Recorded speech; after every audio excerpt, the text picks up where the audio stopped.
उनका अभिवादन करने के लिए और बार बार प्रधानमंत्री की गाड़ी पर फूलों की बारिश, इतनी बारिश की जो सुरक्षाकर्मी हैं उनको बार बार हटाना भी पड़ रहा है।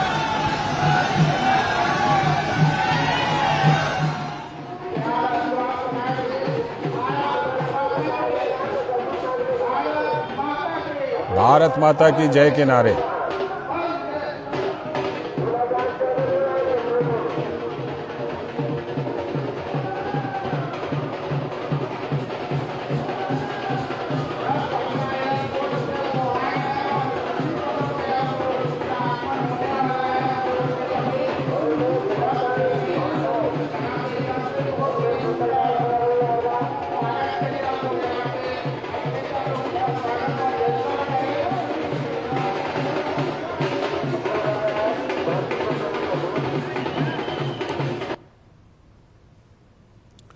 ये तस्वीरें आप बिहार की राजधानी पटना से देख रहे हैं।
बिहार की राजधानी पटना से ये तस्वीरें आप देख रहे हैं प्रधानमंत्री नरेंद्र मोदी के रोड शो की। प्रधानमंत्री नरेंद्र मोदी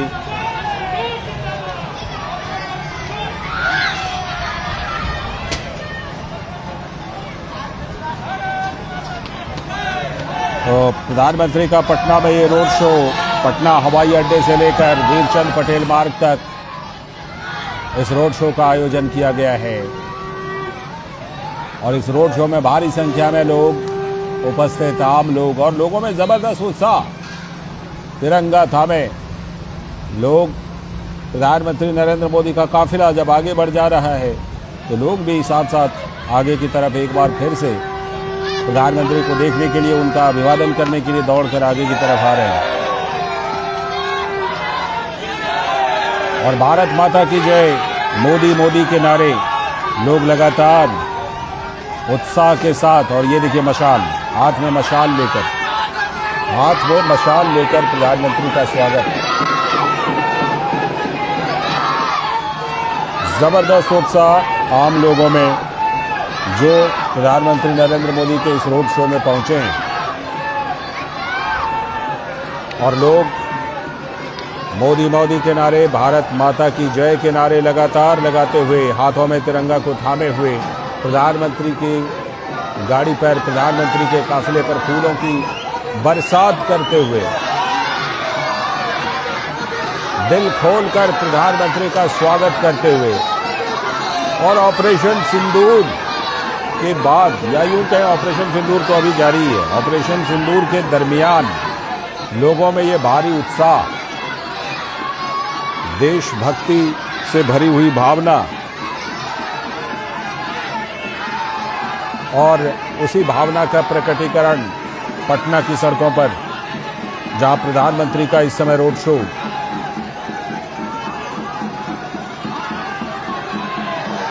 और ये जो रोड शो है, इस रोड शो के बारे में और ज्यादा बात करने के लिए हमारे संवाददाता राजेश राज भी जुड़े हुए हैं और हमारे सलाहकार संपादक विनोद मिश्र जी भी हमारे साथ जुड़ चुके हैं। मैं पहले राजेश के पास चलता हूं। राजेश, जिस तरह से ये देख रहा हूं, तस्वीरें कहते हैं कि तस्वीरें बोलती हैं, ये तस्वीरें बोल रही हैं कि लोगों में ऑपरेशन सिंदूर जो अभी भी जारी है उसका असर, और तिरंगा थामे जिस तरह से लोग जुटे हैं, प्रधानमंत्री का जबरदस्त स्वागत पटना में। राजेश राज।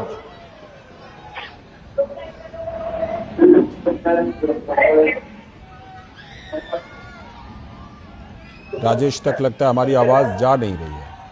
मैं विनोद जी से जुड़ता हूं। विनोद मिश्र जी हमारे सलाहकार संपादक जुड़े हुए हैं। विनोद जी, ये पटना की तस्वीरें क्या कह रही हैं? जिस तरह से लोग भारत माता की जय, मोदी मोदी के नारे लगाकर हाथों में तिरंगा लेकर प्रधानमंत्री का स्वागत कर रहे हैं। विनोद जी। लाल जी, आप कह सकते हैं कि ये अभिभूत करने वाली ये तस्वीरें हैं जी, और ये तस्वीरें ये बताती है कि आपको हमें याद करना चाहिए कि जब प्राइम मिनिस्टर मोदी पहली बार जब इस दौर में ये पहलगाम हमले के बाद गए थे मधुबनी के उस जनसभा में, प्राइम मिनिस्टर मोदी ने ये लोगों के साथ में ये कमिटमेंट किया था और ये ऐलान किया था कि इस बर्बर आतंकी हमले का हम बदला लेंगे। प्राइम मिनिस्टर ने ये ऐलान बिहार के ही उस धरती से किया था कि उन्होंने कहा था कि हम एक एक को चुन के मारेंगे। और ये बात जब प्राइम मिनिस्टर ने कहा था, वो कोई चोरी छुपे नहीं कही थी, वो दुनिया के सामने कहा था। एक मैसेज दुनिया को दिया था और एक मैसेज लोगों को दिया था कि आप भरोसा रखिए अपने सैन्य बल पे, अपने जवानों पे, हम इसका बदला लेंगे। और जब ये ऑपरेशन सिंदूर की कामयाबी के बाद प्राइम मिनिस्टर मोदी पहली बार बिहार पहुंचे हैं, तो जाहिर सी बात है कि लोग इस बात को जान रहे हैं कि जो मोदी ने कहा वो करके दिखाया। और ऐसे करके दिखाया कि ऑपरेशन सिंदूर में एक 20-22 मिनट में, 22 अप्रैल की घटना जब प्राइम मिनिस्टर मोदी कहते हैं कि हम 22 मिनट में वो बदला लिया। आतंकी के सबसे टॉप जो सेंटर थे, मरकज थे, चाहे वो मुरीद में हो, चाहे वो बहावलपुर में हो, लश्कर और जैश के दोनों के हेड ऑफिस जो उसका मरकज हुआ करता था, ब्रीडिंग ग्राउंड हुआ करता था, उसको तबाह कर दिया। और अन्य जो 9 प्रमुख ठिकाने थे, लश्कर, जैश और हिजबुल मुजाहिदीन के, सारे आतंकी के ट्रेनिंग सेंटर, और उसको तबाह किया था।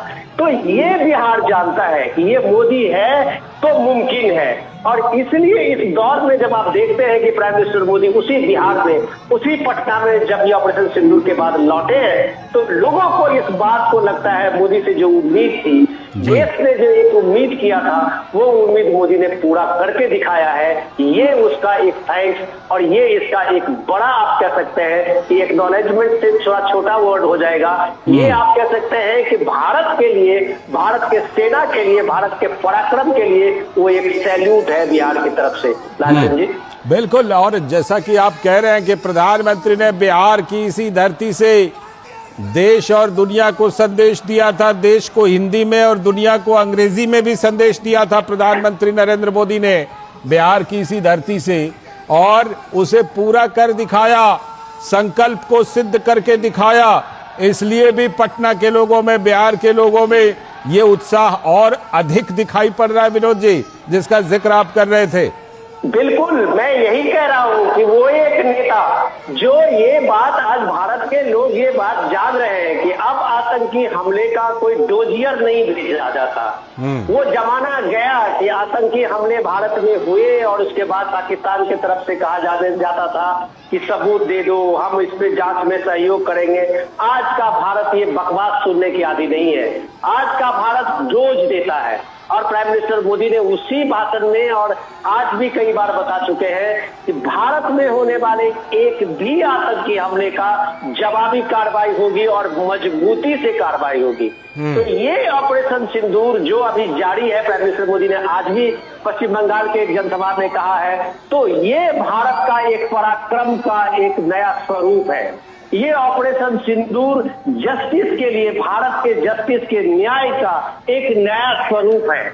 और जब वो बिहार की धरती की बात आप करते हैं, वो क्रांति की धरती है, देश की तस्वीर बदलने वाली की धरती है, तो बिहार के धरती में गौरव और स्वाभिमान का सबसे ज्यादा इंपॉर्टेंट होती है, एक रोल प्ले करता है। तो वो लोगों ने ऑपरेशन सिंदूर के इस पराक्रम को, इस भारत के इस वैभव को, अपने सैन्य और शूरवीरों के इस शौर्य को जो देखा है, उसके लिए भारत की तरफ से, लोगों की तरफ से अपने जवानों को सैल्यूट है। और प्राइम मिनिस्टर मोदी के ये जो कमिटमेंट है, उनका जो वादा पूरा किया है, उनके स्वागत में इस दोपहर में चिलचिलाती धूप में, काफी भीड़ में इतने लोगों का हुजूम देख रहे हैं, तो आप कह सकते हैं कि ये स्वतः स्फूर्त आंदोलन, ये भीड़ है, ये स्वतः स्फूर्त लोगों का एक इमोशन है। आप महिलाओं को देखेंगे, अभी आपने दिखाया था कि ऑपरेशन सिंदूर से महिलाएं कितने कनेक्ट हुई है बिहार और पूरे पूर्वोत्तर के भारत के, कि वो खुद इसको मोदी को, आज पीएम मोदी को एक भाई मान रहे हैं कि महिलाओं की रक्षा, महिलाओं के स्वाभिमान को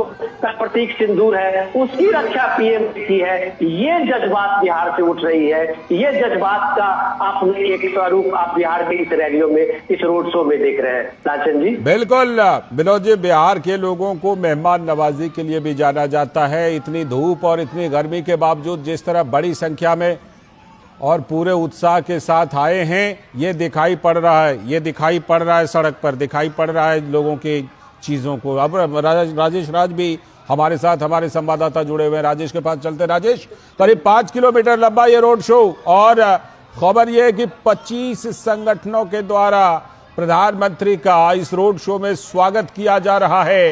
रोड शो की तस्वीरें हम अपने दर्शकों को दिखा रहे हैं राजेश, जिस तरह से जबरदस्त उत्साह, क्योंकि बिहार की धरती पर ही प्रधानमंत्री ने गर्जना की थी कि मिट्टी में मिला देंगे, मिट्टी में मिला दिया, इसलिए भी जबरदस्त उत्साह लोगों में।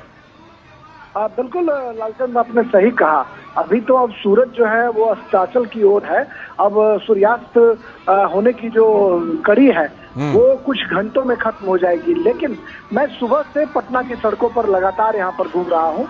पटना एयरपोर्ट से लेकर भारतीय जनता पार्टी का जो दफ्तर है, डाक बंगला चौराहा से सटा हुआ, इनकम टैक्स से सटा हुआ, वहां तक की अगर बात करें तो दोपहर 12 बजे 1 बजे से लोग जो हैं वो पलक पावड़े बिछाए हुए थे प्रधानमंत्री नरेंद्र मोदी की एक झलक पाने के लिए। और उनके इंतजार की ये घड़ियां जो है वो अब खत्म हो चुकी है। प्रधानमंत्री नरेंद्र मोदी पटना की सड़कों पर हैं। पटना एयरपोर्ट के नए टर्मिनल भवन का उद्घाटन करने के बाद और बिहटा में बनने वाले नए एयरपोर्ट के शिलान्यास के बाद वो रोड शो करने के लिए सड़कों पर उतर चुके हैं। उनकी एक झलक पाने के लिए लोग बेताब नजर आ रहे हैं।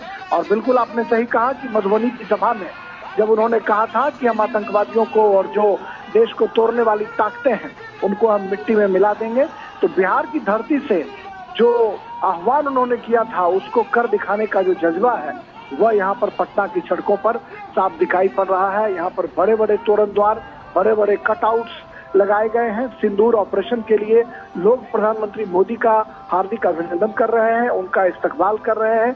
और कहीं न कहीं देश की आन बान और शान से जो जुड़ा हुआ हमारा प्रतीक जो भारतीय तिरंगा है, वह तिरंगा पटना की सड़कों पर लहरता हुआ दिखाई पड़ रहा है।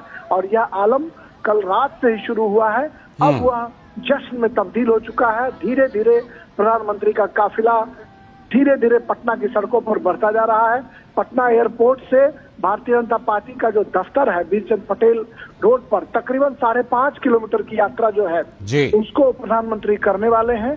और हर हाल में यह कोशिश है कि एक एक व्यक्ति से कनेक्ट हुआ जाए। पटना एयरपोर्ट पर भी जब वो उद्घाटन करने के लिए यहाँ पहुंचे तो यहाँ पर जो लोग खड़े थे, यहाँ पर भाषण उन्होंने नहीं दिया, लेकिन यहाँ पर जब वो खड़े थे तो यहाँ भी उन्होंने लोगों का अभिवादन स्वीकार किया, लोगों को प्रणाम किया और फिर उसके बाद वो बाहर जो है रोड शो के लिए बाहर निकले। तो कहीं ना कहीं एक तरफ अपने 2 दिनों की यात्रा के दौरान प्रधानमंत्री जहाँ हजारों करोड़ रुपए की परियोजनाओं का तोहफा दे रहे हैं, वहीं पटना की सड़कों पर ऑपरेशन सिंदूर की गूंज जो है वो साफ तौर पर दिखाई पड़ रही है, सुनाई पड़ रही है। और आज की जो पीढ़ी है, जो आज के नौजवान है, जो देशभक्ति का जज्बा लिए हुए पटना की सड़कों पर दिखाई पड़ रहे हैं, उनके मन में प्रधानमंत्री को जो लेकर एक हम कह सकते हैं कि एक आदर का भाव है, एक सम्मान का भाव है कि उन्होंने देश और दुनिया में हिंदुस्तान का परचम लहराया है।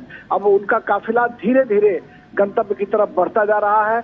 बहुत सारे जगहों पर लालचंद्र मैं देख पा रहा हूं अपनी नजरों से कि जो बड़े ऊंचे ऊंचे स्थानों पर जो है वो जहां मीडिया उसको कवर करने की कोशिश कर रहा है, राइजर बने हुए हैं, वहीं जो स्थानीय कलाकार हैं वो प्रधानमंत्री नरेंद्र मोदी के स्वागत में, अभिनंदन में पटना की सड़कों पर जगह जगह जो है अपनी भाव भंगिमा दिखा रहे हैं, अपनी भव्य प्रस्तुति से प्रधानमंत्री का अभिनंदन करने की कोशिश कर रहे हैं। और वो ये सिलसिला जो है ये पटना एयरपोर्ट से शुरू हुआ है और ये धीरे धीरे अब जो है वो आगे बढ़ता हुआ अपने गंतव्य की ओर जा रहा है। और इस रोड शो के बाद प्रधानमंत्री नरेंद्र मोदी भारतीय जनता पार्टी दफ्तर पर, जो अटल बिहारी वाजपेयी के नाम पर जो सभागार है, उसमें भारतीय जनता पार्टी के प्रदेश अध्यक्ष दिलीप जायसवाल से लेकर विनोद तावरे जो प्रभारी हैं वो भी मौजूद हैं, और तमाम बीजेपी के जितने भी विधायक हैं, मंत्री हैं, पूर्व सांसद हैं, पूर्व मंत्री हैं और जो पार्टी के वरिष्ठ कार्यकर्ता हैं, इन लोगों के साथ एक बैठक का भी आयोजन किया गया है। अब ये देखना होगा, हालांकि वो बैठक क्लोज डोर बैठक है, उसमें मीडिया को अंदर जाने की अनुमति नहीं दी गई है, लेकिन ये उम्मीद की जा रही है कि प्रधानमंत्री आधे घंटे, 1 घंटे वहां अपने कार्यकर्ताओं के साथ बैठेंगे, उनसे बातचीत करेंगे। क्योंकि आने वाले दिनों में बिहार में चुनाव भी होने हैं लालचंद्र, तो निश्चित तौर पर बिहार विधानसभा चुनाव की गूंज जो है वो भी उस बैठक में जरूर सुनाई पड़ेगी। अपने कार्यकर्ताओं को वो मूल मंत्र देंगे, कहीं न कहीं उन्होंने ये बताने की कोशिश करेंगे कि भारत सरकार की जो योजनाएं हैं उनका बिहार में कितना असर हो रहा है, उसको वो जानने समझने की कोशिश करेंगे। क्योंकि उनके जो विरोधी हैं वो लगातार बिहार की उपेक्षा का आरोप भी पहले से लगाते रहे हैं कि उन्हें बजट में आवंटन नहीं मिलता है या अन्य तरह के आरोप जो है वो लगाते रहे हैं। लेकिन इस बार जब वित्त मंत्री निर्मला सीतारमण ने जब बजट में बहुत सारे प्रावधान बिहार के लिए किए, तो मुझे लगता है कि उन तमाम बातों पर अब विराम लग जाना चाहिए कि बजट में बिहार के लिए कोई प्रावधान नहीं किया जाता है और तमाम बजटीय प्रावधानों को अमली जामा पहनाने की कोशिश की जाती है। क्योंकि प्रधानमंत्री मोदी हमेशा कहते हैं कि हम जिस परियोजना का शिलान्यास करते हैं उसका हम उद्घाटन भी करते हैं। तो कहीं ना कहीं जो बजट में प्रावधान किए गए हैं, उन बजट के प्रावधानों को सरजमी पर उतारने के लिए बिहटा में, जो पटना जिले के बिहटा में एक इंटरनेशनल एयरपोर्ट आने वाले दिनों में बनेगा 1410 करोड़ की लागत से, उसका शिलान्यास प्रधानमंत्री ने आज किया है। और पटना एयरपोर्ट का जो नया टर्मिनल भवन बना है वहां पर भी उसका उद्घाटन उन्होंने किया है। अब उम्मीद जताई जा रही है कि अंतर्राष्ट्रीय हवाई अड्डा है यहाँ नेपाल के लिए, काठमांडू के लिए पहले भी फ्लाइटें चलती रही हैं और नए एयरपोर्ट से उम्मीदें बढ़ी हैं, तो अंतर्राष्ट्रीय विमानों की संख्या, उड़ानों की संख्या जरूर बढ़ेगी और तमाम सुविधाओं के बीच जो है प्रधानमंत्री अब रोड शो में धीरे धीरे उनका काफिला बढ़ रहा है। और कहीं ना कहीं राष्ट्रभक्ति का जज्बा, और इस रोड शो की खासियत एक लालचंद ये भी है कि इसमें बीजेपी के झंडे कम दिखाई पड़ रहे हैं। तिरंगा झंडा जो है ये पटना की सड़कों पर लहराता हुआ दिखाई पड़ रहा है और यह लगातार दिखाई पड़ रहा है पटना एयरपोर्ट से लेकर बीजेपी के दफ्तर तक। तो कहीं ना कहीं प्रधानमंत्री के इस रोड शो में देशभक्ति का जज्बा और देश के प्रति जो सम्मान का नजरिया है वह भी साफ तौर पर दिखाई पड़ रहा है। और पटना चूंकि कभी पाटलिपुत्र जो है वो हिंदुस्तान की आन बान शान हुआ करती थी और उसकी जो अपनी गरिमा थी, उस गरिमा को एक बार पुनः बहाल करने की कोशिश की गई है। जो पाटलिपुत्र आर्यावर्त की जो हमारी परिकल्पना थी, उसको कहीं ना कहीं आगे बढ़ाने में जो है वो यहाँ के राजनेता, यहाँ के जो लोग हैं वो पीएम मोदी के नेतृत्व में धीरे धीरे सफल हो रहे हैं। क्योंकि यह बुद्ध और महावीर की धरती है, आर्यभट्ट, चंद्रगुप्त और चाणक्य की धरती है। लिहाजा जब लिच्छवी से यहाँ भारतीय गणराज्य की शुरुआत होती है, दुनिया भर के मुल्क में भारतीय लोकतंत्र का परचम लहरता है, तो कहीं ना कहीं प्रधानमंत्री नरेंद्र मोदी भी उस धरती पर आकर उसका गवाह बनने की कोशिश करते हैं। और हम जानते हैं कि ये गांधी की कर्मभूमि है, यह बुद्ध और महावीर की धरती है। तो निश्चित तौर पर प्रधानमंत्री का जो रोड शो है वो एक बड़ा माइलस्टोन साबित होगा आने वाले दिनों में, क्योंकि तिरंगा झंडा जिस तरीके से लहर रहा है, नौजवान और महिलाएं जो है वो बड़ी तादाद में सड़कों पर बाहर निकली है। तो यह कहीं ना कहीं एक बड़ा संदेश देने की भी कोशिश है कि ऑपरेशन सिंदूर के बाद पटना की सड़कों पर जो उनका रोड शो है वो एक शानदार तरीके से काफिला उनका आगे बढ़ता हुआ जा रहा है। बिल्कुल, ये शानदार तरीके से काफिला आगे बढ़ रहा है। और विनोद जी हमारे साथ अगर जुड़े हुए हों, विनोद जी, जिस तरह राजेश बता रहे थे कि इसके बाद एक क्लोज डोर मीटिंग भी है बीजेपी दफ्तर में, और इसी साल साल के आखिर तक बिहार का विधानसभा चुनाव भी होना है, ऐसे में इस क्लोज डोर मीटिंग में क्या कुछ हो सकता है विनोद जी? लाल जी, हम पॉलिटिकल चर्चा बाद में करेंगे। सबसे इम्पोर्टेंट ये है कि एक तो बिहार में आप भी एक तरह से इसको कह सकते हैं कि ऑपरेशन सिंदूर के बाद ये एक विजय जुलूस है। और विजय जुलूस का जब आप कहते हैं बात, तो सबसे ऊपर तिरंगा ही होता है।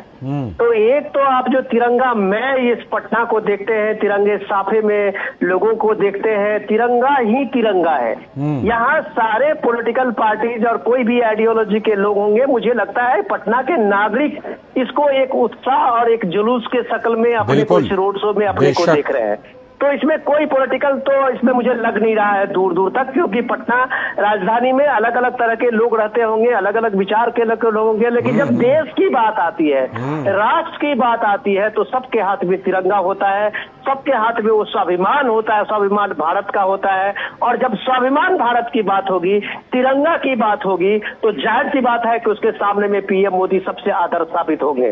और यह आदर्श इसलिए भी है कि आज के दौर में जब भारत ने दिखाया है अपना परचम, भारत ने जब दुनिया को दिखाया है अपने राष्ट्र के नायक की शक्ति, और जब भारत ने दिखाया है अपने सैनिक की सौर शक्ति, भारत ने जब दिखाया है कि उसके आर्म एम्युनिशन की, नई टेक्नोलॉजी की, नए मिशन की शक्ति, तो ये दुनिया गवाह है। इस चीज को दुनिया मान रही है कि भारत ने आज अपने मेक इन इंडिया प्रोडक्ट से, मेक इन इंडिया मिसाइल से, मेक इन इंडिया ड्रोन से पाकिस्तान को कैसे 2 दिन के अंदर में धूल चटाया है। तो ये बात बिहार के लोगों में भी है। और राष्ट्र के स्वाभिमान की जब बात आती है, जब राष्ट्र गौरव की बात आती है, तो मुझे लगता है कि इस देश में बिहार सबसे आगे होता है। और बिहार के सामने में जब राष्ट्रीय स्वाभिमान की बात होती है, राष्ट्रीय गान की बात होती है, तो वो उसके लिए एक प्राइम एजेंडा होता है, उसके सामने में दूसरा कोई एजेंडा नहीं होता है। तो ऑपरेशन सिंदूर आप कह सकते हैं कि इस देश को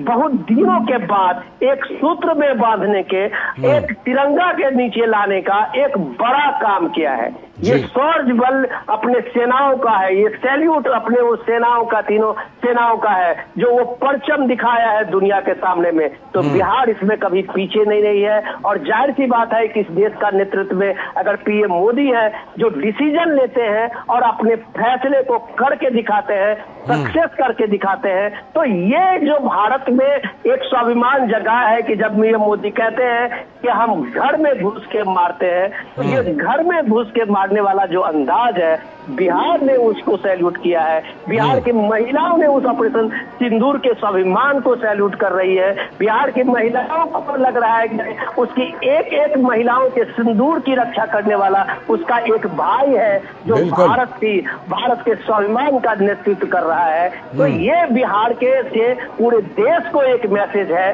कि जब विजय जुलूस के शक्ल में ऑपरेशन सिंदूर का, अगर विजय जुलूस के शक्ल में लोग बाहर आते हैं और उसके बीच में अगर प्राइम मिनिस्टर मोदी होते हैं, तो जाहिर सी बात है तब आपको एक नजारा दिखता है। जाहिर सी बात है कि वो पटना, वो बिहार सबसे आगे होता है। राज जी, बिल्कुल, ये बिहार आगे दिखाई पड़ रहा है इस मामले में, और उत्साह के मामले में जबरदस्त उत्साह लोगों में।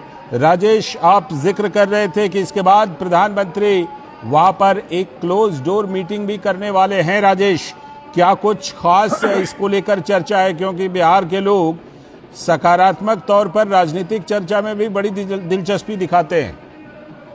हाँ, बिल्कुल सही आपने कहा। और बिहार को राजनीति की पहली पाठशाला भी कहा जाता है। हम सब जानते हैं कि बिहार में जो चाय की दुकान है, चाय की दुकान पर जो गॉसिप होती है, वहाँ से जो सियासत की बातें होती हैं, वो गांव में सरजमी पर उतरती हैं। सियासत की बातें जो है उसको कॉमन पीपल, रिक्शा ठेला जो चलाने वाले लोग हैं, जो समाज का वीकर सेक्शन है वह भी राजनीति की बारीकियों को समझता है। तो निश्चित में तौर पर ऐसे में जब प्रधानमंत्री अपने पार्टी के नेताओं और कार्यकर्ताओं के साथ बैठेंगे तो निश्चित तौर पर बिहार विधानसभा चुनाव का जिक्र जरूर होगा। तमाम जो रणनीतियां हैं उस पर जरूर चर्चा होंगी और प्रधानमंत्री नरेंद्र मोदी को जितना 10-11 वर्षों से कवर करते हुए हम सब समझ पाए हैं कि वो फीडबैक लेते हैं, चाहे वो फीडबैक अपने ऐप के माध्यम से, पोर्टल के माध्यम से ले या नेताओं कार्यकर्ताओं से बातचीत करके ले या फिर जो उनके राज्य मंत्री और मंत्री परिषद की बैठक होती है तो उन बैठकों में भी जब वो अपने मंत्रियों से बात करते हैं, राज्य मंत्रियों से बात करते हैं तो उनकी जो पीड़ा है, उनकी जो समस्या है या ग्रास रूट तक कैसे उसको किसी भी योजना को पहुंचाया जाए उस पर वो चर्चा करते हैं, फीडबैक लेते हैं। तो निश्चित तौर पर बिहार के नेताओं से जब प्रधानमंत्री नरेंद्र मोदी की गुफ्तगू होगी, जब उनकी बातचीत होगी तो निश्चित तौर पर बिहार का जो विधानसभा का चुनाव है वो निश्चित तौर पर एक टॉप एजेंडे में होगा। उससे बातचीत करने की कोशिश की जाएगी, समझने की कोशिश की जाएगी कि आने वाले दिनों में कैसे बिहार चुनाव को फतह किया जाए और इसके लिए क्या रणनीतियां हो, इसके लिए वो जरूर बातचीत करेंगे, अपने नेताओं से फीडबैक लेंगे।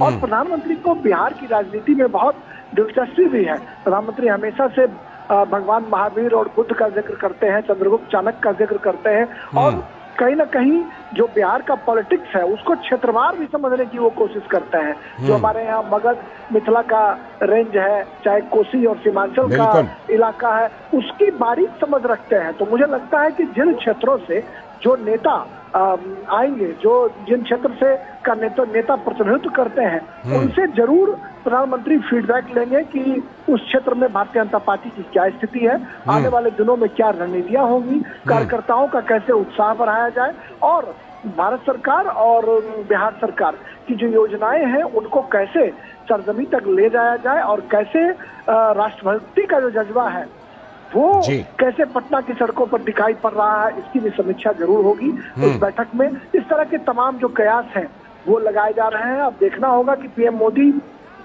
जब बीजेपी दफ्तर पहुंचेंगे तो उसके बाद कितना वो वक्त देते हैं, कितना समय वो देते हैं भारतीय जनता पार्टी दफ्तर पर, ये देखने वाली बात होगी। लेकिन क्लोज डोर जो बैठक है उस बैठक में ये उम्मीद जरूर की जा सकती है कि आधे घंटे 1 घंटे तक बैठक जरूर चलेगी, क्योंकि उसमें तमाम जो नेता और कार्यकर्ता हैं वो उम्मीद जताए हुए, उम्मीद लगाए बैठे हैं कि पीएम मोदी आएंगे और निश्चित तौर पर उनसे बातचीत होगी।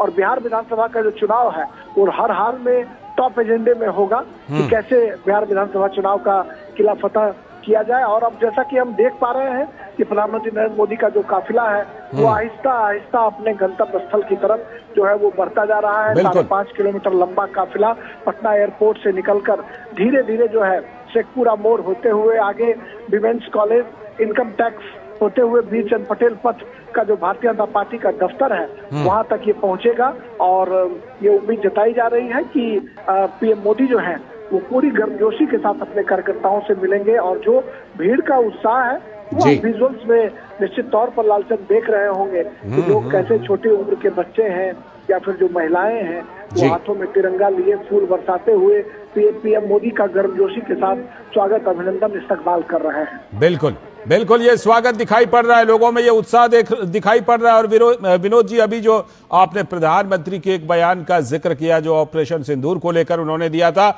एक बयान को लेकर के इस रोड शो में कटआउट बड़ा सा दिखा कि खून और पानी एक साथ नहीं बह सकते, ये कटआउट भी इस रोड शो में दिखाई पड़ रहा है। विनोद जी, प्रधानमंत्री ने जो जो बातें कही हैं ऑपरेशन सिंदूर के दौरान, लोगों ने उसको हाथों हाथ लिया है और उसी का प्रकटीकरण है लोगों का ये उत्साह, लोगों के द्वारा लगाए गए वो कटआउट्स।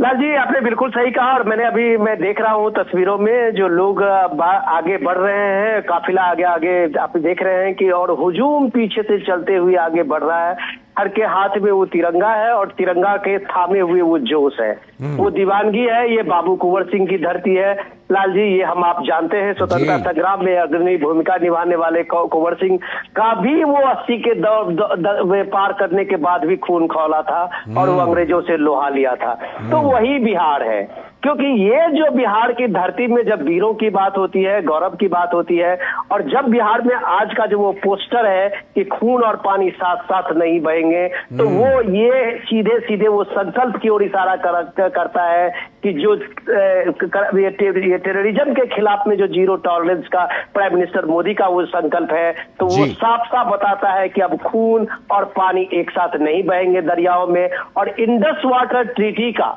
ये बात हमें गौर करना चाहिए। इंडस वाटर ट्रीटी का को लेके भारत के इस संकल्प का जितना इम्पैक्ट राज्यों में हुआ है, लोग इस बात को महसूस कर रहे हैं, लोग इस बात को समझना चाह रहे हैं, जानना चाह रहे हैं कि भाई आखिर इतने 60 वर्षों तक आखिर इस इंडस वाटर ट्रीटी के लेके कभी क्यों बात नहीं हुई थी। तो प्राइम मिनिस्टर मोदी ने जब एक साथ ये संकल्प लेके दुनिया को दिखाया, अभी तो उन्होंने कहा कि हमने बस रोका है, होल्ड पे रखा है, तब पार में पसीने आ रहे हैं। तो इतना बड़ा ये जल प्रहार है पाकिस्तान के ऊपर में, जो कई 100 मिसाइलों से भारी पड़ रहा है पाकिस्तान को। आप कह सकते हैं कि एटम बम से भी भारी ये वाटर स्ट्राइक पाकिस्तान को लेके है। और ये बिहार के लोगों को पता है इस वाटर स्ट्राइक का मतलब क्या होता है।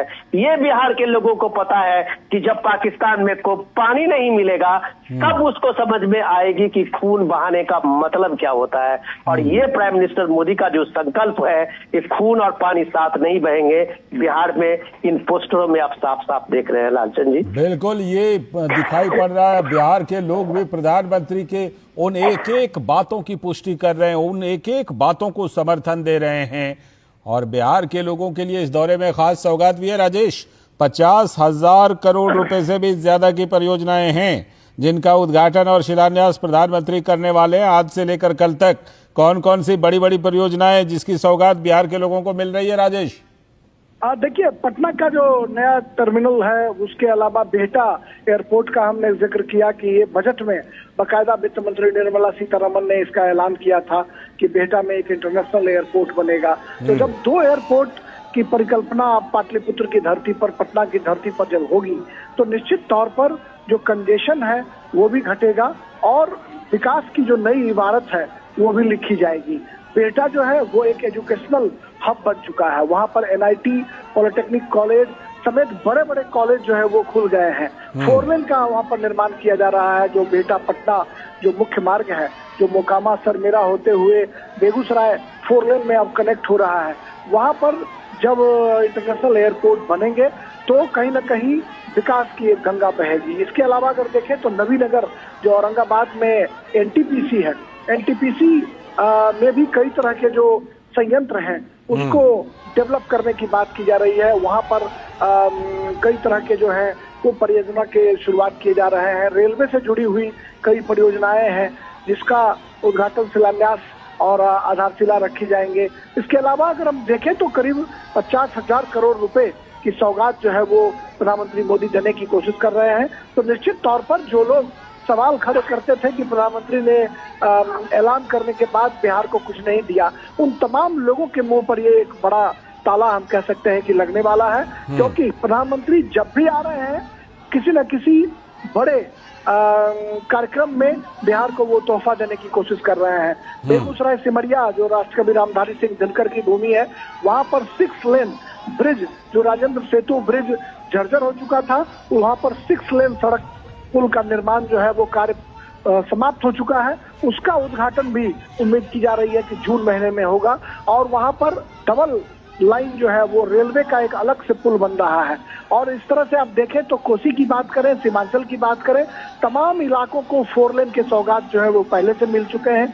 कई रेलवे के ब्रिज बन चुके हैं जहां कभी घूमकर झंझारपुर मधुबनी होकर सहरसा और निर्मली सुपौल पहुंचना बहुत ही दुभर होता था, वहां पर अब रेलवे लाइन जो है उससे भी कनेक्टिविटी हो चुकी है, जहां लोग दरभंगा होते हुए सुपौल और सहरसा तक की यात्रा सुपौल कर सकते हैं। तो ऐसे में हम कह सकते हैं कि बिहार में सड़कों का जाल बिछ चुका है और अब एयर कनेक्टिविटी के मामले में भी बिहार समृद्धि के कगार पर है। एक एयरपोर्ट टर्मिनल का उद्घाटन हो चुका है, दूसरा एयरपोर्ट जब बनकर तैयार होगा तो किसी भी राज्य की प्रगति जो है लालचंद्र, वह कहीं ना कहीं कनेक्टिविटी के मोर्चे पर जब राज्य दुरुस्त होता है तो उसके प्रगति की कहानी जो है वो आगे बढ़ती है। तो हम देख रहे हैं कि रोडवेज के मामले में और रेलवे की कई अन्य परियोजनाओं के मामले में भी बिहार को दुरुस्त करने की कोशिश की जा रही है, और अब एयरवेज के मामले में जो है वो दुरुस्त किए जा रहे हैं, और जल शक्ति मंत्रालय की तरफ से कई गंगा किनारे जो है वो स्टीमर चलाने की योजना जो है उसको भी लाने की बात की जा रही है। तो हर हाल में बिहार जो है वो अन्य राज्यों के साथ अपने को कम्पीट करने के लिए आतुर दिखाई पड़ रहा है, और इसमें केंद्र सरकार की एक बड़ी भूमिका से इनकार नहीं की जा सकती है कि प्रधानमंत्री नरेंद्र मोदी ने जो वायदे किए थे उन वायदों को बिहार की सरजमी पर उतारने की कोशिश की जा रही है। और शायद यही वजह है कि प्रधानमंत्री जब बिहार आते हैं तोहफों की बरसात करते हैं, लोगों को सौगातें देते हैं, और पटना की सड़कों पर आकर रोड शो के जरिए या फिर नागरिकों से मिलजुल कर वो कहीं ना कहीं संवादों का आदान प्रदान भी करते हैं, जिसके जरिए वो जनता की नब्ज टटोलने की कोशिश भी करते हैं, जनता की पीड़ा को कम करने की कोशिश करते हैं, जनता को समझने सुनने की कोशिश करते हैं, और बिहार में आकर एक बड़ा संदेश देने की भी कोशिश की जाती है। हम जानते हैं कि आजादी की लड़ाई हो या फिर जयप्रकाश नारायण आंदोलन, जेपी आंदोलन, दोनों में बिहार ने अग्रणी भूमिका निभाई है। तो कहीं ना कहीं आज के जो राजनेता हैं वो अभी बिहार को समझते हैं, और शायद ये वजह है कि कई चीजों की शुरुआत जो है वो बिहार से होती रही है, और उसको आगे बढ़ाने की कोशिश जो है वो पीएम मोदी के द्वारा लगातार की जा रही है। पीएम मोदी का रोड शो जो है वो आगे धीरे धीरे बढ़ता हुआ अब अपने गंतव्य स्थल की तरफ जा रहा है। आप देख सकते हैं कि सड़क के दोनों किनारे जो बैरिकेड्स लगाए गए हैं वहां पर लोगों का हुजूम चल रहा है। जो सुरक्षा बल के जवान हैं वो बहुत मशक्कत कर रहे हैं लोगों को नियंत्रित करने के लिए कि लोग जो है अपने दायरे में रहकर प्रधानमंत्री का इस्तकबाल करें, अभिनंदन करें। तो कुल मिलाकर हम कह सकते हैं कि एक बेहतरीन रोड शो के जरिए प्रधानमंत्री बिहार की सड़कों पर, पटना की सड़कों पर दस्तक दे रहे हैं, लोगों के दिलों पर दस्तक देने की कोशिश कर रहे हैं कि आज की जो पीढ़ी है वो तिरंगा के महत्व को समझे, आज की पीढ़ी देशभक्ति के जज्बे को सलाम करे, और कहीं ना कहीं जो बिहार अग्रणी भूमिका निभाता रहा है स्वाधीनता आंदोलन में, जेपी आंदोलन में, उस कड़ी को आगे बढ़ाने में आज के नौजवान अपनी भूमिका जो है उसको सुनिश्चित करें। सियासत छात्र आंदोलन जो है उसकी शुरुआत भी बिहार से हुई, समाजवादी आंदोलन की शुरुआत बिहार से हुई, तो कई आंदोलनों का गवाह रहा है बिहार, और उस बिहार की सड़कों पर पीएम मोदी का भव्य रोड शो इस बात की तस्दीक करता है कि आज के नौजवान छात्र आंदोलन और छात्र राजनीति और युवा राजनीति से जुड़कर बिहार का भला कर सकते हैं, और पीएम मोदी कहीं न कहीं विकास की बरसात कर बिहार को समृद्ध करना चाहते हैं, जिसकी झलक, जिसका रिफ्लेक्शन साफ तौर पर बिहार में अब देखा जाने लगा है। बिल्कुल, ये लोगों में ये उत्साह दिखाई पड़ रहा है। और विनोद जी, जिस तरह से प्रधानमंत्री नरेंद्र मोदी बिहार के लोगों के साथ कनेक्ट करते हैं, बिहार के लोग प्रधानमंत्री के साथ कनेक्ट करते हैं, उसका एक उदाहरण हमने कुछ देर पहले दिखाया भी था, किस तरह वहां के लोक गीतों में ऑपरेशन सिंदूर को शामिल किया गया है। तो चाहे बिहार की महिलाएं हों, बिहार के नौजवान हों, वो प्रधानमंत्री नरेंद्र मोदी के साथ अपने अंदाज में कनेक्ट कर रहे हैं। उसका नजारा हमने उन लोक गीतों में भी सुना, देखा, उसका नजारा हम पटना की सड़कों पर भी देख रहे हैं। विनोद जी, सबसे बड़ा जो इम्पोर्टेंट चीज है इसको समझने के लिए कि इस नेतृत्व का सबसे एक भरोसे की बात होती है, और बिहार जो है वो भरोसे के मामले में आप कह सकते हैं कि वो खड़ा सोना है। आप पिछले 2014 से आप देखें लगातार 2025 तक के चुनावों के अभियान में पीएम मोदी बिहार में अक्सर लड़ते हुए देखते हैं, अपने अलायंस पार्टनर को भी लीड करते हुए देखते हैं, चाहे वो जेडीयू के साथ में उनका अलायंस हो, एक बार छोड़ के लगातार वो अलायंस में रहे, या बीजेपी का अकेली पार्टी में आना हो, लीडरशिप इनका ही फेस होता है। तो आप देख सकते हैं कि प्राइम मिनिस्टर मोदी के उस चेहरे पे बिहार में, चाहे वो लोकसभा का चुनाव हो या राज्यसभा का चुनाव हो या विधानसभा का चुनाव हो, बिहार ने कभी भी प्राइम मिनिस्टर मोदी को निराश नहीं किया है। और निराश नहीं किया है। इसके पीछे की वजह जब आप लोगों के हुजूम में और तिरंगा थामे लोगों की भीड़ देखते हैं तो वो कमिटमेंट का होता है, लीडरशिप का एक कमिटमेंट है। तो वो एक जो उम्मीदें हैं लोगों को प्राइम मिनिस्टर मोदी से, उसको लगता है कि प्राइम मिनिस्टर मोदी ने जिस तरह के बिहार में बदलाव हुए हैं, बिहार जो चेंज हुआ इंफ्रास्ट्रक्चर के रूप में आप देखें, कनेक्टिविटी के रूप में आप देखें कि बिहार में अब लगभग हर ब्लॉक डिस्ट्रिक्ट में एक लगभग एयरपोर्ट बनने को तैयार है। बिहार के रिमोट से रिमोट इलाके में आप एयरपोर्ट की कनेक्टिविटी है, आप जा सकते हैं अपने गांव तक, दिल्ली से 2 से 3 घंटे के बीच में पहुंच सकते हैं। वंदे भारत और ये सारी चीजें सुविधाएं जो ट्रेन की है वो अब एक छोटी सी बात हो गई है इस लिस्ट में। नेटवर्क जो इतना नेटवर्क है कनेक्टिविटी का है कि देश के किसी भी राज्यों से बिहार के का संपर्क जो है मोटरेबल रोड से लेके रेल और हवाई जहाज का इतना कनेक्शन हुआ है कि बिहार के जो नौजवान जो बाहर काम करने के लिए जाते हैं, रोजगार के लिए जाते हैं, उनको कनेक्टिविटी की आज की तारीख में कोई प्रॉब्लम नहीं है। पलायन एक समस्या जरूर है बिहार की, जो बड़ी समस्या है, जो इंडस्ट्रियल ग्रोथ के मामले में बिहार अभी भी बहुत फिसड्डी है। लेकिन इतना आप कह सकते हैं कि बिहार के लोगों का इंफ्रास्ट्रक्चर के रूप में उनके सामने में बिहार अभी किसी भी और स्टेट के सामने में एक मॉडल बन के खड़ा है।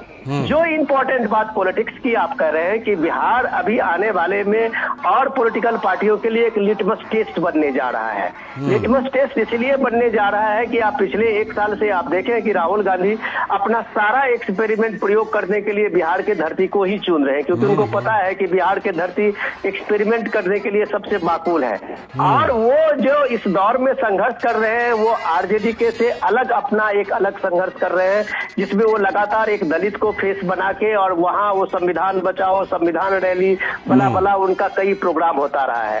जातीय जनगणना को लेके अपना उनका एजेंडा है, वो सारी चीजें चलती रही है। जब लेकिन अभी प्राइम मिनिस्टर मोदी ने जब इसमें कैबिनेट ने डिसीजन लिया और इस बात का अनाउंसमेंट हो गया था कि भाई इस बार का जो जनगणना होगा, सेंसस होगा, उसमें जातियों की गिनती भी होगी, तो शायद ये सारे लोग जो अभी तक पॉलिटिक्स जातियों की करते थे, गिनती की करते थे, उनके तो एक कम से कम वो फुस हो गई है राजनीति।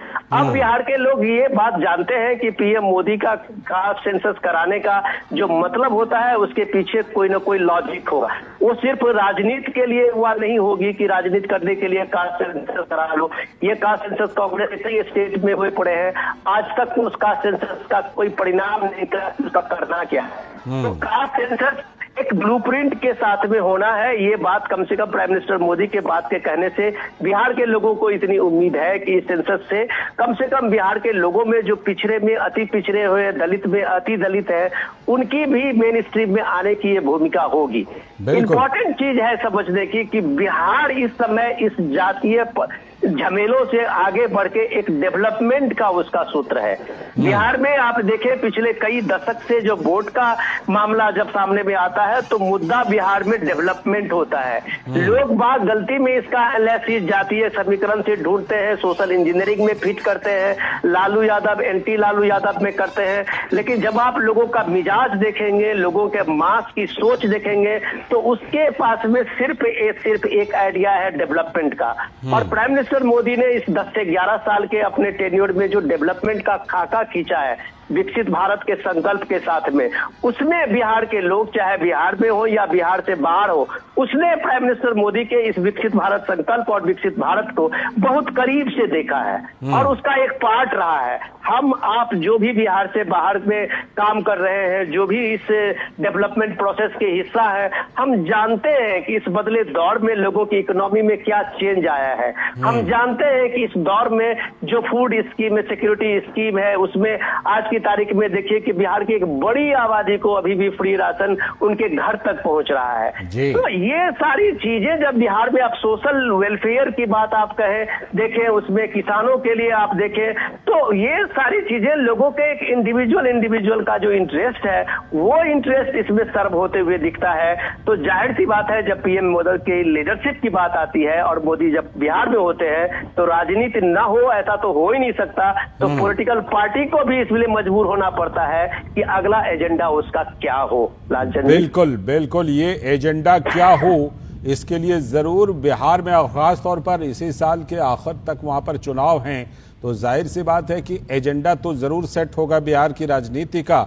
लेकिन बिहार की राजनीति में विकास का एजेंडा सबसे ऊपर हो, इसको लेकर के भी ये दौरा काफी अहम है राजेश राज, क्योंकि जो ऊर्जा है, बिहार की जो जरूरत है, हम जानते हैं पिछले कई सालों में एनडीए सरकार ने वहां पर बिजली आपूर्ति बहुत अच्छी कर दी है, लेकिन उसके बावजूद जो कुछ कमी भी थी उसमें अब ये जो औरंगाबाद के नबीनगर में एनटीपीसी का जो सुपर थर्मल पावर प्लांट लगने जा रहा है, ये 2400 मेगावाट 800 मेगावाट की 3 यूनिट, इससे बिहार को बहुत बड़ा फायदा होने वाला है, जिसकी सौगात प्रधानमंत्री नरेंद्र मोदी इस दौरे में बिहार को देने वाले हैं। सियासत की बात है और विकास की बात है। आपने बिल्कुल सही कहा कि बिजली के मामले में भी कभी बिहार बहुत फिसड्डी हुआ करता था। सड़क, स्वास्थ्य, बिजली, तमाम माध्यम थे, वहां पर बिहार फिसड्डी होता था। लेकिन अब अगर देखें तो सड़कों के जाल के साथ साथ बिजली के मामले में भी समृद्धि आई है। बाढ़ में एनटीपीसी खुल चुका है। जो बेगूसराय का बरौनी का जो थर्मल पावर कॉर्पोरेशन था, उसको भी एनटीपीसी ने टेक ओवर कर लिया है। एक और नए एनटीपीसी बन चुके हैं। और इसके अलावा अगर हम देखें तो कहलगांव एनटीपीसी की बात करें या नवीनगर का जो ये विद्युत संयंत्र है, इन तमाम माध्यमों से बिहार को समृद्ध करने की कोशिश की जा रही है। और शायद यही वजह है कि जो लोग बिहार को जाति के चश्मे से देखते थे, जो सामाजिक न्याय में भरोसा करने वाली जो पार्टियां हैं, वो भी अब विकास की बात करने लगी हैं। और हर हाल में विकास जो है वो एक टॉप एजेंडा बना है। और शायद यही वजह है कि हेमंत सोरेन हो या फिर तेजस्वी यादव हो, ये भी अब माई बहन योजना की बात करने लगे हैं और महिलाओं को भत्ता देने, पैसा देने, युवाओं को रोजगार देने, नौकरी देने का वायदा कर चुनाव मैदान में जुटने लगे हैं। तो ये एक बिहार के लिए अच्छी, हम कह सकते हैं कि शुरुआत और संकेत है कि बिहार में एक डेवलपमेंट जो है, एक बड़ा एजेंडा आने वाले दिनों में बनने वाला है। चाहे कोई भी राजनीतिक दल हो, कोई भी पार्टियां हो, बिना विकास के एजेंडे के सहारे वो चुनाव मैदान में अब जुट नहीं सकते हैं, क्योंकि बिहार की जनता और आज की पीढ़ी होशियार हो चुकी है और वो सब कुछ समझती है। बिल्कुल, बिहार की जनता सब कुछ समझ रही है और उसकी समझ के तहत ही ये दृश्य हम देख रहे हैं पटना की सड़कों का, जहां प्रधानमंत्री नरेंद्र मोदी इस समय रोड शो कर रहे हैं और लोगों में जबरदस्त उत्साह। प्रधानमंत्री लोगों के साथ अभिवादन का आदान प्रदान भी कर रहे हैं। विनोद मिश्र जी हमारे साथ, हमारे सलाहकार संपादक जुड़े हुए हैं, विनोद जी से बात करते हैं। विनोद जी, जिस तरह से प्रधानमंत्री नरेंद्र मोदी बिहार के 2 दिनों के दौरे पर हैं, रात्रि प्रवास उनका वहीं है, आज बिहार में ही रात्रि प्रवास करेंगे प्रधानमंत्री नरेंद्र मोदी। इस दौरान विकास कार्यों की बड़ी सौगात बिहार को मिल रही है। विनोद जी, बिहार जहां पर वाकई विकास के कई क्षेत्रों में जरूरत है, इस बार के बजट में बिहार के लिए सबसे बड़ी राशि की व्यवस्था की गई, एक तरह से स्पेशल पैकेज बिहार को मिला और अब जाकर प्रधानमंत्री इन परियोजनाओं का उद्घाटन और शिलान्यास करने के लिए पहुंचे हैं। ऐसे में बिहार के लिए प्रधानमंत्री नरेंद्र मोदी का ये दौरा और भी ज्यादा खास हो जाता है।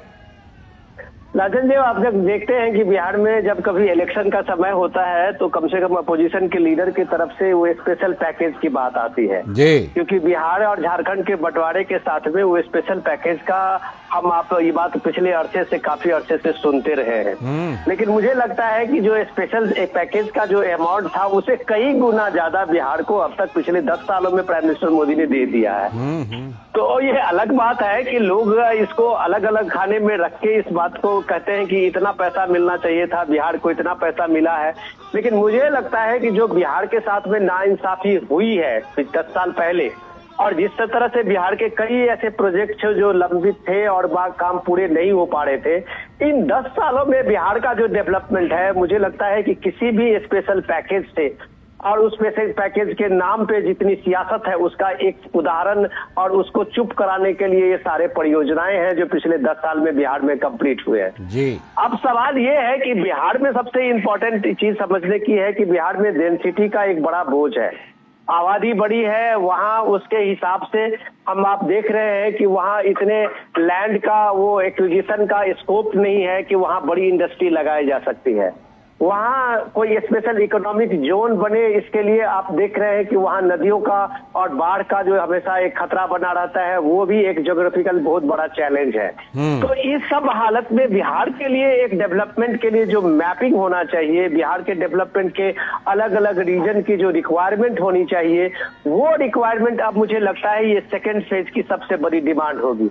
फर्स्ट फेज का जो डिमांड था इंफ्रास्ट्रक्चर के रूप में, अब पूरे बिहार में कनेक्टिविटी कोई प्रॉब्लम नहीं है। 24/7 लाइट की जो बात आप कहें तो किसी महानगर की भी लाइट जो है वो बिहार के गांव से आप तुलना करेंगे तो लोगों को ईर्ष्या होगी। तो ये जब इंफ्रास्ट्रक्चर की बात करते हैं तो उस मामले में बिहार काफी आगे है, इन कई राज्यों से आगे है। रही बात इंडस्ट्रियलाइजेशन को लेके, वो इंडस्ट्रियलाइजेशन एक बहुत बड़ी समस्या है बिहार में, लेकिन वो लीडरशिप, लोकल लीडरशिप को उसके लिए बहुत तरीके से इवॉल्व होना पड़ेगा। जब ये राजनीति की बात आती है, अभी हमारे राजेश राज बताते थे कि तेजस्वी यादव ने माई बहन योजना की बात कही है, कई पॉलिटिकल पार्टी और फ्रीबी की बात करते हैं। बिहार एक ऐसी जगह है जहां आप हकीकत की बात नहीं करेंगे तो आप राजनीति में फ्लॉप साबित हो गए। आप जब माई बहन की बात करते हैं तो बिहार में आप देखिए कि 9.5 करोड़ के लगभग महिलाएं हैं और 9.5 करोड़ के महिलाओं के लिए जब आप फ्री की बात करते हैं कि 2500 रुपया 1000 रुपया देंगे तो उसका बजट कम से कम बिहार के बजट के जो अभी टोटल बजट है उससे ज्यादा होता है। तो तेजस्वी यादव से कोई पूछे इस बात को कि तुम्हारे पास ये पैसे आएंगे कहाँ से, उसका सोर्स क्या होगा जो तुम माई बहन योजना में सबको तुम 2000 2500 या जो रुपया देने के लिए तैयार हो। तो सवाल है, ये आप हकीकत को छोड़ के आप लोगों के सामने में एक ऐसे ब्लफ देते हैं, लोगों को बताते हैं कि हम ये दे देंगे, हम ये दे देंगे। तो दिल्ली के इलेक्शन ने लोगों को दिखा दिया है कि ब्लफ की सियासत अब लोगों के सामने में नहीं चलती है, लोग हकीकत पर विश्वास करते हैं। और प्राइम मिनिस्टर मोदी जब इस तरह की बात करते हैं तो वो उसका एक रोड मैप होता है, एक प्लान होता है। उस प्लान में जो स्टेट का रिसोर्सेज है उस रिसोर्सेज से आगे बात करना किसी के पॉलिटिकल पार्टीज के लिए, किसी के लिए एक बेईमानी बात होती है। खुद आपने देखा कि मल्लिकार्जुन खड़गे कर्नाटक के सीएम को कह रहे थे कि जितनी तुम्हारी रिसोर्सेज है उससे ज्यादा तुम वादा ही क्यों करते हो। और कर्नाटक जैसे फ्री भी स्टेट में इतना बड़ा मेट्रो जिसके पास हो, साइबर सिटी हो, और उसकी हालत देखिए कि सारे डेवलपमेंट प्रोजेक्ट बंद पड़े हुए हैं। तो ये चीजें बिहार के लोगों को पता है, बिहार के लोग इस बात सबसे अवेयर है कि आप एक झूठ के वादे करेंगे और वोट ले लेंगे, वो आज की तारीख में वहां नहीं होगा। ग्राउंड पे अगर आपने काम करके दिखाया होगा, नीतीश कुमार पिछले 17-18 साल से इसलिए सरवाइव कर रहे हैं क्योंकि उनका जो डिटर्मिनेशन है डेवलपमेंट को लेके, एक इंफ्रास्ट्रक्चर को लेके, ये लोगों के दिल में उतरा हुआ है। लोग भले ही इसको कास्ट कम्बिनेशन में देखें, महादलित दलित गठबंधन की बात करें, लोग अपर कास्ट, लोअर कास्ट, ये कास्ट सब देखें, लेकिन वहाँ बिहार के हर परिवार अगर किसी तरफ से प्रोग्रेस से किसी भी रूप में अगर अभी जुड़ा हुआ है तो उसमें नीतीश कुमार के नेतृत्व में बिहार में बीजेपी की सरकार ने उसको छुआ है, उस चीज को एड्रेस किया है। चाहे लड़कियों की आप साइकिल योजना की बात आप करेंगे, बिहार में पहला है जो लड़कियों के लिए साइकिल की स्कीम की निकाली थी। तो आप देखिए बिहार में आज ये हालत है कि बिहार में शायद ही कोई गांव हो और कोई घर हो जिसकी लड़कियां कम से कम मैट्रिक पास नहीं हो। तो एक झटके में एक स्कीम ने बिहार के लड़कियों को स्कूल ले आई थी, सिर्फ एक स्कीम से। तो ऐसे स्कीम एक रिवॉल्यूशन लाता है, समाज में एक परिवर्तन लाता है, पढ़ाई की तरफ लड़कियों का रुझान बढ़ा है। तो आज आप देखिए कि बिहार में शिक्षक की जो भर्ती हुई है जिसमें 33% लड़कियों के लिए रिजर्व है, महिलाओं के लिए रिजर्व है, तो आपको स्कूलों में 50% से ज्यादा महिलाएं शिक्षक मिलेंगी। तो ये चेंजिंग जो बिहार का है इसको लोग नहीं देख पा रहे हैं। जो हम आप दिल्ली से लोग जाते हैं और राजनीति की एनालिसिस शुरू करते हैं, वो बिहार के इस जमीनी सच्चाई को नहीं देखते हैं। हम इस चीज को नहीं देखते हैं कि ये सेल्फ हेल्प ग्रुप बनने से बिहार में जो महिलाएं गांव में हो, कस्बे में हो, वो कैसे अर्निंग का एक बड़ा रिसोर्सेज ढूंढ लिए हैं। आज आप करोड़पति दीदी की बात जब प्राइम मिनिस्टर मोदी करते हैं उसमें बड़ी तादाद बिहार की है। बिहार में आप ड्रोन दीदी की बात करते हैं तो बड़ी तादाद में आपको बिहार में वो ड्रोन दीदी मिलेंगे जो अपने खेती बाड़ी के साथ साथ पड़ोस में भी उतना पैसा कमा लेती है अपने ड्रोन दीदी से। तो ये जो बिहार का बदला हुआ स्वरूप है उसको आप जातीय चश्मे से, उसको आप सोशल इंजीनियरिंग चश्मे से, उसको आप लालू यादव के पिछले 20-25 साल की सियासत से नहीं समझ सकते हैं। समझने के लिए आपके हर के इंडिविजुअल के ग्रोथ को समझना होगा, हर के इंडिविजुअल को स्टेक होल्डर बनना का जो उसके सिलसिला शुरू हुआ है इस डेवलपमेंट की कहानी में, ये प्राइम मिनिस्टर मोदी के 11 साल की सबसे बड़ा कंट्रीब्यूशन आप कह सकते हैं कि ग्रोथ इंजन के रूप में अगर सामने में आप ये देखें तो उसके स्टेक होल्डर के रूप में हर इंडिविजुअल शामिल हुआ है। तो ये डेवलपमेंट आप जब इस रोड शो में देखते हैं, लोगों का हुजूम देखते हैं, तो वो इस डेवलपमेंट के स्टेक होल्डर है। वो इस भारत के देश के स्टेक होल्डर में जब वो इसमें स्टेक होल्डर बनते हैं तो देश के स्वाभिमान के लिए, देश के शौर्य और पराक्रम के लिए उतने ही जोश से आगे बढ़ते हैं जो हम इस आज के जो पीएम का रोड शो है उसमें ये सीधे तस्वीर आप हम देख रहे हैं लालचंद। बिल्कुल ये चीजें दिखाई पड़ रही हैं बिहार के दौरे के दौरान, और प्रधानमंत्री नरेंद्र मोदी ने जिस तरह से और एनडीए ने बिहार की राजनीति में निश्चित तौर पर बहुत बड़े बड़े बदलाव किए हैं जिसका आप जिक्र कर रहे थे। राजेश हमारे साथ जुड़े हुए हैं। राजेश, जिस तरह से ये जो 50,000 करोड़ रुपए से भी अधिक की परियोजनाएं, इनमें 16 प्रमुख योजनाएं हैं। कौन कौन सी बड़ी योजनाएं हैं? एनटीपीसी के जो 3 प्लांट हैं, सुपर थर्मल पावर प्लांट, उसके अलावा और कौन कौन सी बड़ी योजनाएं हैं जिनका जिक्र किया जा सकता है? राजेश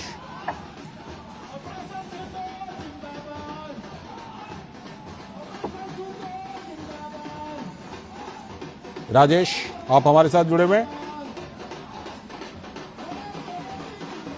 लगता है फिलहाल राजेश राज से हमारा संपर्क नहीं हो पा रहा है। राजेश हमारे साथ नहीं जुड़े हुए हैं। राजेश आप हमारे साथ जुड़े हुए हैं?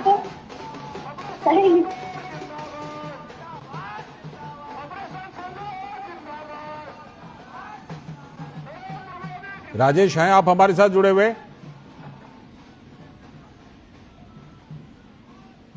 लगता है फिलहाल राजेश से संपर्क नहीं हो पा रहा है। राजेश राज हमारे संवाददाता। मैं एक बार फिर से विनोद जी का रुख करता हूं। विनोद जी, जिस तरह से ये जो 16 परियोजनाओं की सौगात, 16 योजनाओं की बिहार को मिल रही है, 50,000 करोड़ रुपए से अधिक की 16 योजनाएं हैं। एनटीपीसी का सुपर थर्मल पावर प्लांट तो है ही, और कौन कौन सी बड़ी योजनाएं बिहार के लोगों के लिए इस बार प्रधानमंत्री नरेंद्र मोदी जिसका उद्घाटन और शिलान्यास करने वाले हैं? मैं यही चीज हम जिक्र कर रहे थे अभी पीएम के इस 2 दिवसीय दौरे में। आप ये देखें कि चाहे वो रोड कनेक्टिंग इंफ्रास्ट्रक्चर की बात हो, पावर की बात हो, एयर कनेक्टिविटी की बात हो, ये सारे परियोजना को हम आप सामने में देख रहे हैं जिसका पीएम मोदी उद्घाटन या शिलान्यास कर रहे हैं। तो ये सारी परियोजनाओं के साथ में मैं बार बार लाल जी यही जिक्र करता हूं कि ये सारी योजनाएं जो है वो बिहार को सबल करने के लिए एक दूरगामी आपको इसका परिणाम दिखेंगे। इसका परिणाम आपको देखेंगे, उसमें देखेंगे कि आप जब बिहार में अभी आबादी बढ़ी है, जनसंख्या का भार बढ़ा है और उसके इतने लोड की डिमांड बढ़ी है। अब बिजली जो है, अब गांव में आप भी देखिए कि लोग बाग अब पहले आप सिर्फ लाइट तक ही सीमित नहीं है, अब गांव में भी एसी लग रहे हैं, गांव में भी लोगों के घरे में फ्रिज और रेफ्रिजरेटर है। हाँ, ये अलग बात है कि इस पावर के कंज्यूम करने में जो डोमेस्टिक यूज है वो ज्यादा है, इंडस्ट्रियल यूज कम है। तो बिहार अगर पावर के मामले में अब सफिशिएंट हो रहा है या उससे ज्यादा हो रहा है तो हो सकता है कि बिहार के एनटीपीसी के इस मदद के बाद बिहार अपने पावर एक्सेस पावर सप्लाई को पड़ोस के और दूसरे राज्यों में भी दे, जहां एक इंडस्ट्रियलाइजेशन का बहुत ये है, उससे भी बिहार की एक बड़ी आमदनी होना शुरू हो जाती है। सोलर पावर के आप में देखिए कि वो किस तरह से रूफ टॉप पे लोग बिहार में भी लगाना शुरू किए हैं, जो एक एनर्जी के मामले में वो सेल्फ सफिशिएंट होने जा रहे हैं। तो ये सारी स्कीमें और ये सारी चीजें बिहार में है। लेकिन अब सबसे इम्पोर्टेंट चीज है जिस चीज को हम लोग चर्चा कर रहे थे, कंटिन्यूटी में उसी को आगे बढ़ाते हैं लाल जी, कि बिहार में जो इंडिविजुअल एक ये है डेवलपमेंट का, वो इंडिविजुअल डेवलपमेंट का जो सबसे बड़ा बिहार में एक सोच डेवलप हुआ है इन दिनों में, उसका सबसे इम्पोर्टेंट चीज और बेसिक जो है वो ये इंफ्रास्ट्रक्चर है जिसका पीएम उद्घाटन कर रहे हैं, जिसको पीएम ने लगातार पिछले 5-10 सालों में बिहार को दिया है। ये डेवलपमेंट है जब आपके गांव, आपके शहर, आपके गलियां, आपके मोहल्ले जब कनेक्टिविटी से जुड़ता है, लोगों में स्पीड बढ़ता है तो एक आइडिया फ्लोरिश होता है, उसको कुछ करने का जज्बा होता है। लोग अब जो देखिए कि बिहार में जो डेवलपमेंट हुआ है उसमें जो एमएसपी का जो मिडिल शॉर्ट का जो इंडस्ट्री है, दुकानें, ये छोटे छोटे उद्योग है, उसको लेके एक बहुत बड़ा बढ़ावा मिला है। तो ये सारी चीजें तब हुआ है जब बिहार में एक मजबूत इंफ्रास्ट्रक्चर हुआ है, बिहार में कनेक्टिविटी बनी है, रोड सड़कों का जाल बिछा है। तो ये सारी चीजें करने के पीछे का कारण है कि बिहार में एंटरप्रेन्योरशिप बढ़ी है। और इसके पीछे ये सारे डेवलपमेंट प्रोजेक्ट हैं।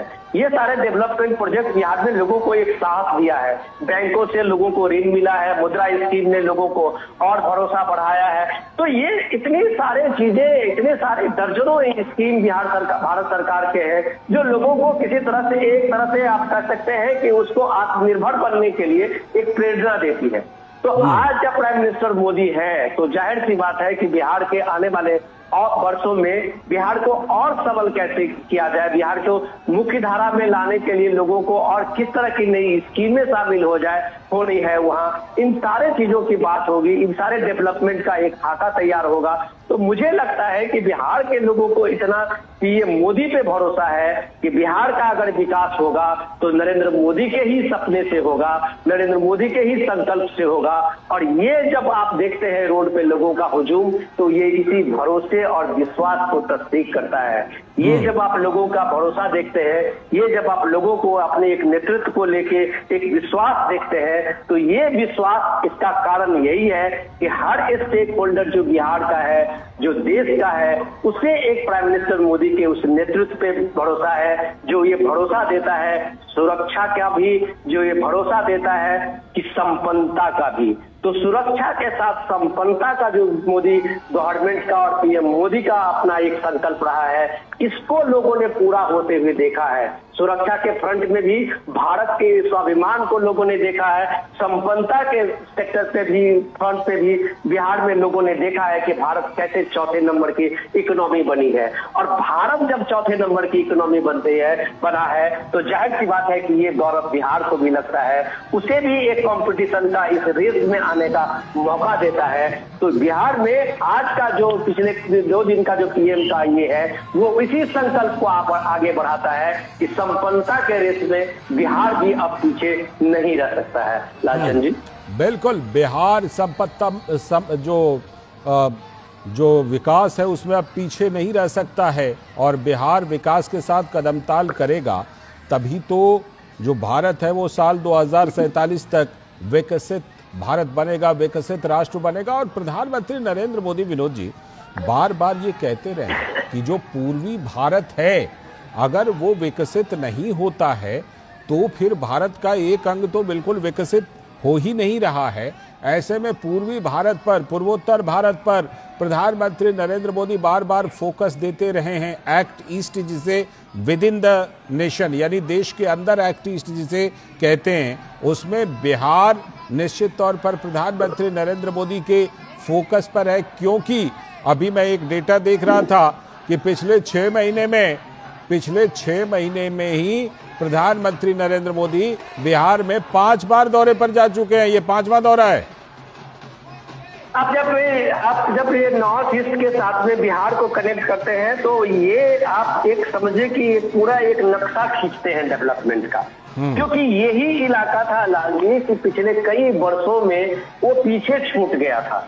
जब भी कभी डेवलपमेंट की बात होती थी, जो भी सरकारें रही हैं, कुछ न कुछ तो सबका प्रयास रहा है, लेकिन डेवलपमेंट जो है वो महानगर सेंट्रिक तक ही हो गया था। दिल्ली और 4 महानगर जो देश के बड़े महानगर हैं, उसमें बिहार जैसे स्टेट और पूर्वोत्तर के जो राज्य हैं वो सब लगभग पीछे छूट गए थे।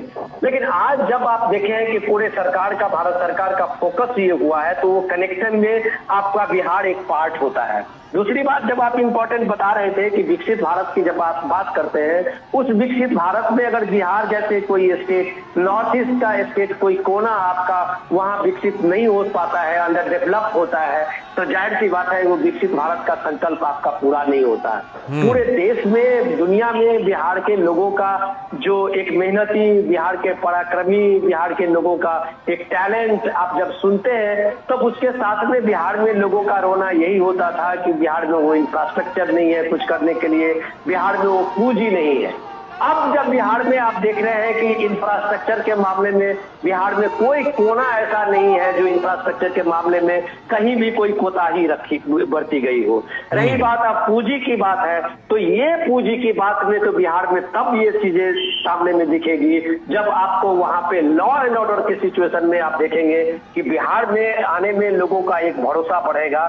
और वो भरोसा तब बढ़ेगा, जैसे आप अभी ने देखा कि उत्तर प्रदेश में यही हालत थी, सटे हुए जो राज्य थे, जो लगभग बिहार में थी। लेकिन जैसे ही उत्तर प्रदेश में योगी के आने के बाद आप देखिए कि कैसे एक ट्रांसफॉर्मेशन हुआ था, क्योंकि लॉ एंड ऑर्डर सिचुएशन में वो सिचुएशन को टैकल करना बिहार के लिए एक चैलेंज है, और मैं मानता हूं कि अभी भी है। उस चीज को एक दुरुस्त करने के बाद ही जो आप पूंजी की बात कर सकते हैं, तो एक पूंजी का बड़ा फ्लो बिहार में होने वाला है, क्योंकि बिहार एक बड़ा बाजार है, चाहे वो नेशनल कंपनियों के लिए हो या मल्टीनेशनल कंपनी के लिए हो, क्योंकि बिहार के लोगों के पॉकेट में पैसा है। बिहार के लोगों में अब खरीदारी की वो ताकत है। आप किसी गांव में चले जाएं, आप किसी शहर में चले जाएं, बिहार के लोगों का जो लाइफ स्टाइल और बिहार के लोगों के जो पारंपरिक भोज है, उनके स्वागत समारोह है, उससे आप अंदाजा कर सकते हैं कि बिहार किस तरह से देश के जीडीपी को बढ़ाने में बिहार के एक गांव का कितना बड़ा कंट्रीब्यूशन है।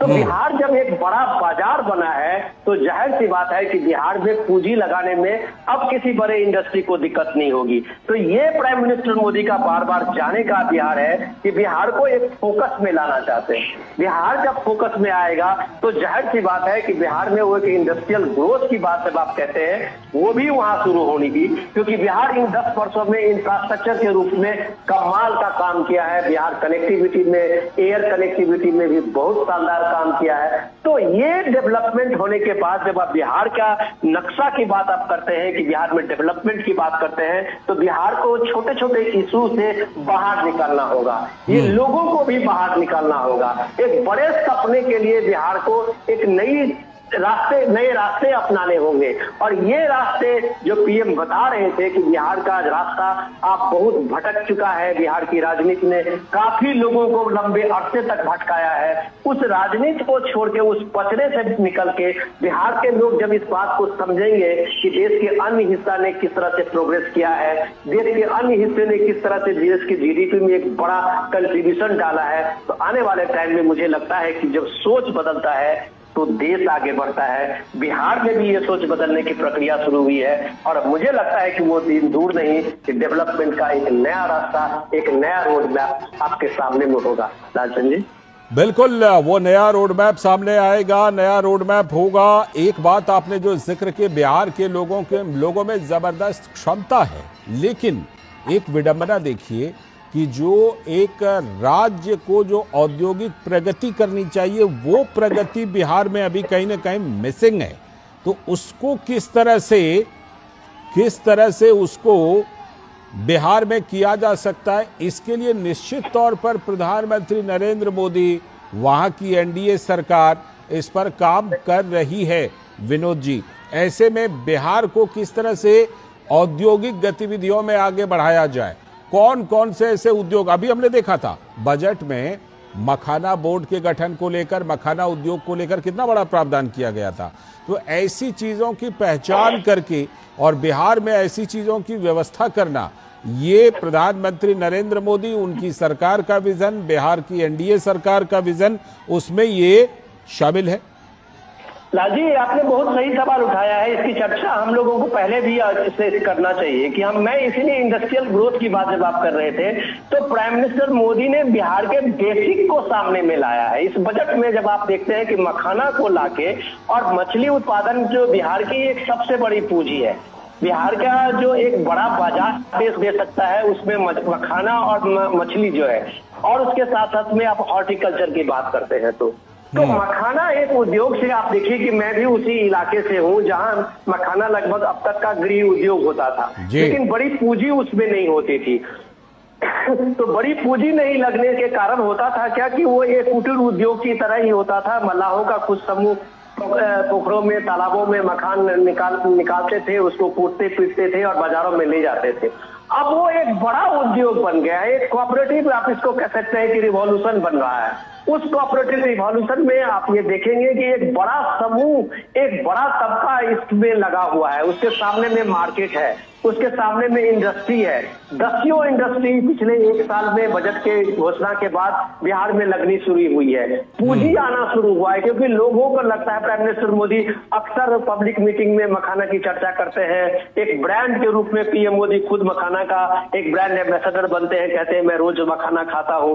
तो जाहिर सी बात है दुनिया में लोगों की ललक मखाना से बड़ी है, और अगर मखाना का मार्केट नेशनल इंटरनेशनल एक पकड़ लेता है लाल जी, जो आपको हमें यकीन करना चाहिए कि आने वाले टाइम में बिहार में कम से कम एटलीस्ट 1 लाख से 1.5 लाख लोगों को रोजगार देने के लिए एक मखाना ही उसका काफी होता है। जहां तक की बात आप करेंगे दूसरे एग्रीकल्चर प्रोडक्ट की, जो बिहार की अपनी पूंजी है, भागलपुर का आप देखिए कि पोहा का है, वो दुनिया का सबसे मशहूर पोहा है। भागलपुर के अभी मुजफ्फरपुर की आप लीची देख लीजिए, बिहार के आम देख लीजिए, ये सारे हॉर्टिकल्चर का की जो चीजें हैं उसको अगर ठीक से मार्केटिंग हो, जिसका प्रोसेसिंग हो, जो बात प्राइम मिनिस्टर मोदी ने बजट में अलग से फिशरीज की बात हो, इन सारी चीजों को जो बिहार का बेसिक है उसको लेके अभी आगे काम कर रहे हैं, तो मुझे लगता है कि आने वाले टाइम में बिहार का एक बड़ा इंडस्ट्रियलाइजेशन होगा। अभी फूड प्रोसेसिंग यूनिट बिहार में कई डिस्ट्रिक्ट में आप देखेंगे, कई शहरों में फूड प्रोसेसिंग यूनिट लगे हैं, मुजफ्फरपुर से लेके कई जगह पे आप देख सकते हैं कि जहां जहां भी लीची का उद्योग है या छोटे छोटे कारोबारी तरफ से कर रहे थे, एमएसएमई सेक्टर जगह काम कर रहे थे, वहां बड़े उद्योग लग रहे हैं। दूध के उत्पादन में आप देखिए कि बिहार का, यूपी के बाद बिहार का दूध के प्रोडक्शन में काफी एक इंपॉर्टेंट रोल प्ले करता है, तो वहां किस तरह से सुधा कोऑपरेटिव का एक बड़ा रोल प्ले किया है। तो ऐसा नहीं है कि वहां कुछ नहीं हो रहा है, इंडस्ट्रियलाइजेशन के लिए बहुत कुछ हो रहा है। ये अलग बात है कि बड़ी कंपनी इस तरह से वहां अभी तक लॉन्च नहीं हुई है, लेकिन छोटे स्तर पे देखिए कि जो प्रयास शुरू हुए हैं एमएसएमई की तरफ से, वो एक बड़ा रिवॉल्यूशन है और बड़ा एक गेम चेंजर का काम किया है, जो बिहार में हम लोग अभी देख रहे हैं। पर कैपिटा इनकम में आप देखिए कि बिहार के पिछले 10 साल में पर कैपिटा इनकम में काफी चेंज आया है। तो ये सब इंपॉर्टेंट बताता है कि ग्रोथ इंजन में बिहार अभी देश से कभी पीछे नहीं है। हाँ, इंडस्ट्रियलाइजेशन के रूप में अभी बिहार पीछे है, उसका बहुत कायाकल्प होना